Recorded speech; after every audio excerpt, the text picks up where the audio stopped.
In today's video, I'm going to teach you how to choose between Lovable and Bolt AI for your next app project. If you're comparing these two tools, the key is to understand what each one does best and when it makes more sense to use one over the other. Both can help you move faster, but they are built with slightly different priorities, so choosing well at the beginning can save time later. Start by evaluating Lovable if your main goal is rapid interface prototyping.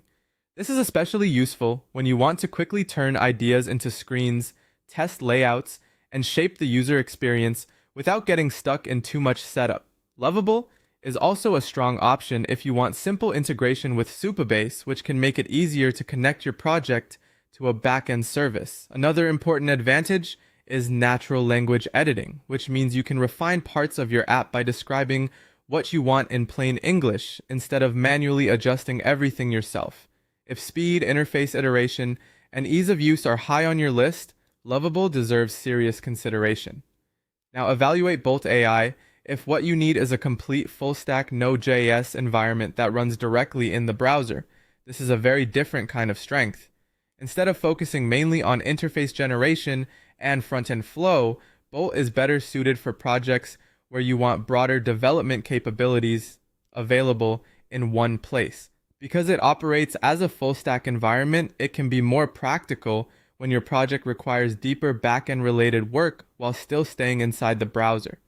This can be a big advantage if you want a more development-heavy setup rather than a tool centered primarily on prototyping and interface design. When it comes time to choose, the decision becomes simpler. Go with Lovable if your focus is design quality, front-end flow, and building the user journey quickly. It fits especially well when the visual experience and interaction structure matter most in the early stages.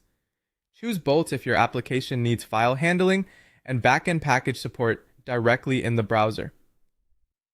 That makes it a stronger fit for more technical builds where browser-based full-stack capability is important. Finally, once your project reaches the point where you need to move toward final production, export the code from either tool to GitHub. This gives you a cleaner path for continuing development, collaborating with others, and preparing the application for a more complete production workflow. That's the practical way to compare Lovable and Bolt AI, and choose the one that best matches your project needs.